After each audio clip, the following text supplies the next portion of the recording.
प्यारे बच्चों, इस वीडियो में हम कुछ अभ्यास प्रश्नों के बारे में चर्चा करेंगे।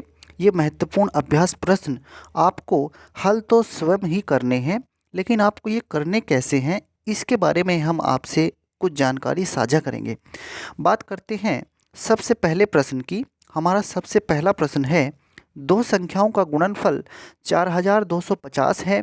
यदि एक संख्या 250 है तो दूसरी संख्या ज्ञात करो।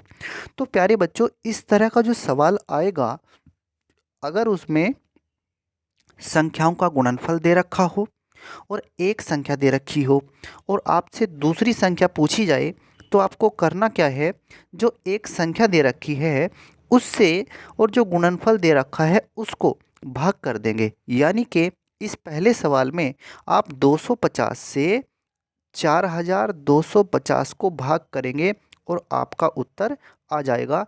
आप याद रखना हमेशा, अगर दो संख्याओं का गुणनफल दे रखा हो और एक संख्या दे रखी हो तो आपको भाग करनी है। ये सवाल आपको बिल्कुल अच्छे से याद कर लेना है। भाग करे जाएगी इस सवाल में। अब बात करते हैं दूसरे सवाल की। दो संख्याओं का योगफल दे रखा है और तो दूसरी संख्या क्या होगी यदि एक संख्या ये है। तो इस तरह के सवाल में क्या करना है प्यारे बच्चों, अगर संख्याओं का योगफल दे और एक संख्या दे और आपसे दूसरी संख्या पूछी जाए, तो ऐसे सवालों में आपको बड़ी संख्या में से छोटी संख्या घटा देनी है। ये याद रखना है, योगफल अगर दे रखा हो और एक संख्या दे रखी हो और दूसरी संख्या आपसे पूछ ले, तो आपको योगफल में से जो संख्या दे रखी है उसको घटाना है। तो आप इस दूसरे सवाल में क्या करेंगे, योगफल में से इस पहली संख्या को घटा देंगे और आपका उत्तर आ जाएगा। अब देखते हैं तीसरे सवाल को। दो संख्याओं का अंतर दे रखा है। यदि एक संख्या ये है तो दूसरी संख्या क्या होगी। अब इसमें क्या है प्यारे बच्चों, यहाँ दो संख्याओं का अंतर है। ऐसे समझिए, मान लीजिए दो संख्याएं हैं 5 और 3। अगर इनका अंतर 2 हो तो आपको पता है 5 में से 3 घटाने पर 2 आएगा। अब ध्यान से देखना, संख्याएं हैं हमारी 5, 3 और इनका अंतर है 2। अब एक चीज़ देखिए, आपसे सवाल पूछा गया है, दो संख्याओं का अंतर 2 है। यदि एक संख्या 3 है तो दूसरी संख्या क्या होगी। तो आपको क्या करना है, इस सवाल में जो अंतर दे रखा है और एक संख्या दे रखी है उनको जोड़ देना है। अंतर में दूसरी संख्या को आप अगर निकालना है तो अंतर में आप जो संख्या दे रखी है उसको जोड़ देना है, तो आपको दूसरी संख्या पता लग जाएगी। यानी कि अंतर में आपको इसे जोड़ना पड़ेगा, तब आप दूसरी संख्या बता पाएंगे। अब बात करते हैं प्यारे बच्चों चौथे सवाल की। चौथे सवाल में क्या करना है, एक हलवाई की दुकान में 2920 पीले रसगुल्ले और 2314 सफ़ेद रसगुल्ले हैं। बताइए दुकान में कुल कितने रसगुल्ले हैं। तो सारे मिलाकर के कुल कितने रसगुल्ले हैं, इस तरह का कोई सवाल आता है। कोई भी चीज़ होती है, मान लीजिए रवि के पास कुछ पैसे हैं, श्याम के पास कुछ और पैसे हैं, मोहन के पास कुछ और पैसे हैं, तीनों के मिलाकर के कुल कितने पैसे हैं, तो कितने रुपए हैं या कितने पैसे हैं। तो आप इस तरह के सवाल में जोड़ेंगे आप इसी तरह से, जैसे चौथे सवाल में हलवाई की दुकान में ये रसगुल्ले पीले हैं और इतने रसगुल्ले सफ़ेद हैं, तो बताइए दुकान में कुल कितने रसगुल्ले हैं। तो इस तरह के सवाल में आपको इसको और इसको जोड़ देना है, जोड़ का ये सवाल होगा। ऐसा कोई भी सवाल होगा जिसमें कुल मिलाकर के फिर पूछता है, तो वहाँ पर आपको जोड़ना ही है। अब बात करते हैं पाँचवें सवाल की। एक संख्या को 243 से गुणा करने पर ये संख्या प्राप्त होती है, तो संख्या बताइए, संख्या क्या है। जैसे आप यहाँ समझिए, 3 को एक संख्या से गुणा करने पर 12 प्राप्त होता है, तो संख्या क्या है। तो यानी कि 3 से आपको इसे भाग करना होगा तो आपकी संख्या निकल आएगी। तो ऐसे ही 243 से आप इसे भाग कर देंगे। जहाँ पर गुणा करने की बात होगी, जैसे 5 में 4 से गुणा करने पर 20 प्राप्त होता है। अब सवाल बनाते हैं इस पर, 5 से किसी संख्या को गुणा करने पर 20 प्राप्त होता है, संख्या बताइए। तो आपको क्या करना है, भाग करना होगा इस तरह के सवाल में। यानी कि 243 से आप इस संख्या को भाग कर देंगे, आपका उत्तर आ जाएगा।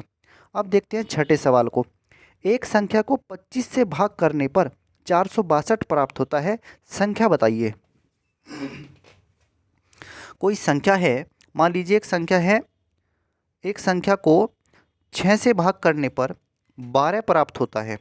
6 से भाग करने पर 12 प्राप्त होता है, तो संख्या बताइए। तो इस तरह के सवाल में आपको क्या करना है, जब भाग करने पर कोई संख्या प्राप्त होती है तो सवाल में गुणा होगी, ये बात आपको याद रखनी है। जब गुणा करने पर कोई संख्या प्राप्त होगी तो आपको उस सवाल में भाग करना होगा। ये भाग के और गुणा के सवाल आपको याद रखने हैं। जैसे 5वें सवाल में 243 से गुणा करने पर एक संख्या प्राप्त होती है, तो संख्या बताइए क्या है। तो इसमें आप भाग करेंगे।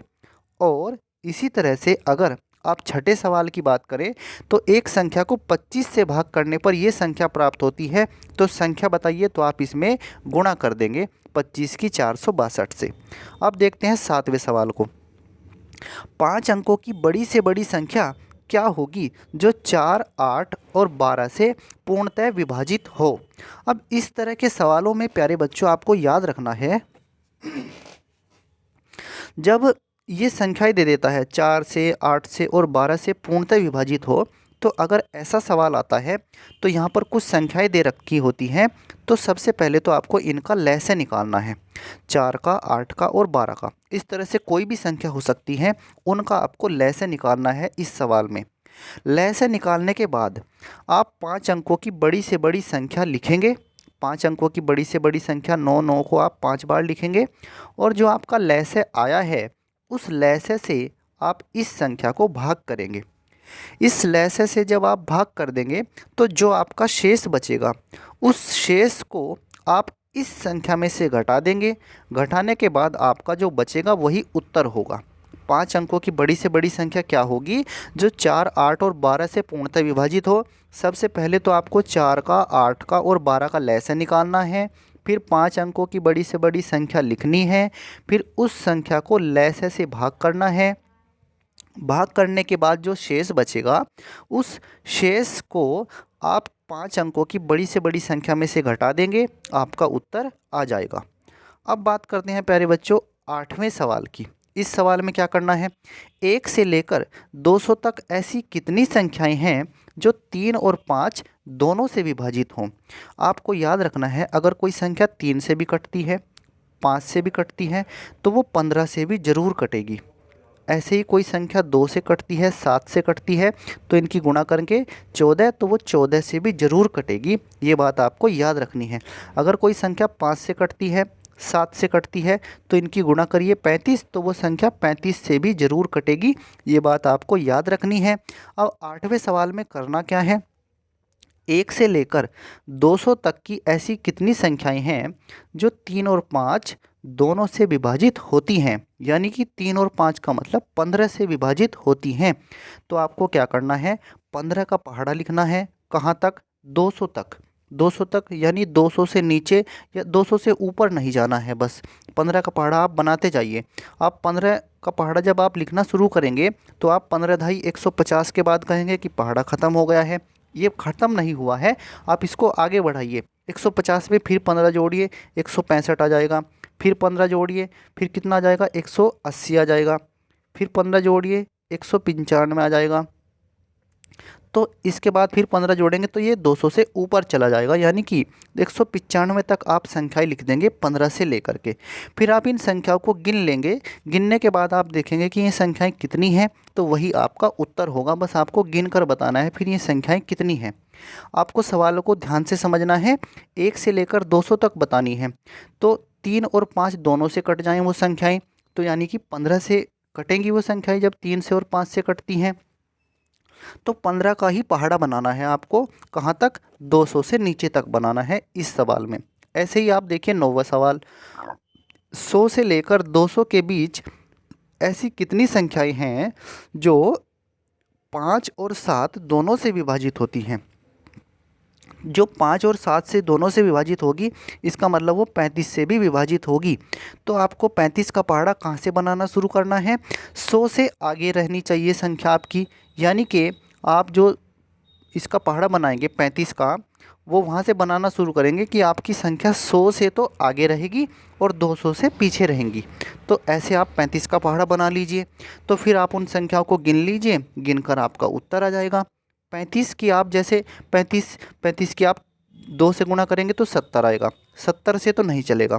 फिर आप 35 की गुणा करिए 3 में, 35 की गुणा जब आप 3 में करेंगे तो आपका आएगा 105। तो यहाँ से बनानी शुरू करनी पड़ेगी 105 से। फिर आप 200 से नीचे रहेंगे और 105 से शुरू कर देंगे। 105 में 35 जोड़ लीजिए, या फिर 35 की 4 में गुणा कर लीजिए, 35 की 5 में गुणा कर लीजिए, या फिर 35 की 6 में गुणा जब आप करेंगे, 35 की गुणा जब आप 6 में करेंगे तो ये 200 से ऊपर चला जाएगा। ठीक है, 6 पंजे 30 की 0 हासिल 3, 6 18 और 3 21, 210 हो गया। तो 210 तक आपको नहीं लेना है, 35 की गुणा आप 5 में कर लीजिए, वहाँ तक आपका चल जाएगा। फिर आप इन संख्याओं को गिन लीजिए, वही आपका उत्तर होगा। अब बात करते हैं, लास्ट सवाल है प्यारे बच्चों 10वां। ये आपको कैसे करना है 10वां सवाल। 18, 20, 30, 40 और 25 से विभाजित होने वाली छोटी से छोटी संख्या क्या होगी। अगर आपको पेपर में छोटी से छोटी संख्या, न्यूनतम संख्या, सबसे छोटी संख्या ये शब्द मिलते हैं लिखे, और इस तरह से कुछ संख्याएं दे रखी होती हैं, तो आपको इनका लैसे ही निकालना है। तो इस सवाल में भी आपको लैसे निकालना है, याद रखना छोटी से छोटी। और अगर यहाँ पर आता बड़ी से बड़ी, तो बड़ी से बड़ी, अधिकतम, सबसे बड़ी, इस तरह का अगर शब्द मिलते हैं तो आपको वहाँ पर मैं से निकालना है। बड़ी से बड़ी में मैं से और छोटी से छोटी में ले से निकालना है, ये बात आपको याद रखनी है। तो 10वें सवाल में आपको इन सभी संख्याओं का ले से निकाल देना है और वही आपका उत्तर होगा। क्योंकि जो हमारा ले से होता है वो ले से जिन संख्याओं का हमने ले से निकाला है उन सब संख्याओं से कट भी जाता है। जैसे ये 18, ये संख्याएं हैं 18, 20, 30, 40, 25, इन संख्याओं से वो कटेगा, जो लैसा होगा वो पूरा पूरा विभाजित हो जाएगा। तो इस तरह से प्यारे बच्चों आपको ये 10 सवाल हल करने हैं। हल ज़रूर करने हैं। आपको कैसे करने हैं हमने आपको सभी 10 सवाल बता दिए हैं कि ये कैसे करने हैं। इस तरह से आप इनको हल कर लेंगे। धन्यवाद प्यारे बच्चों।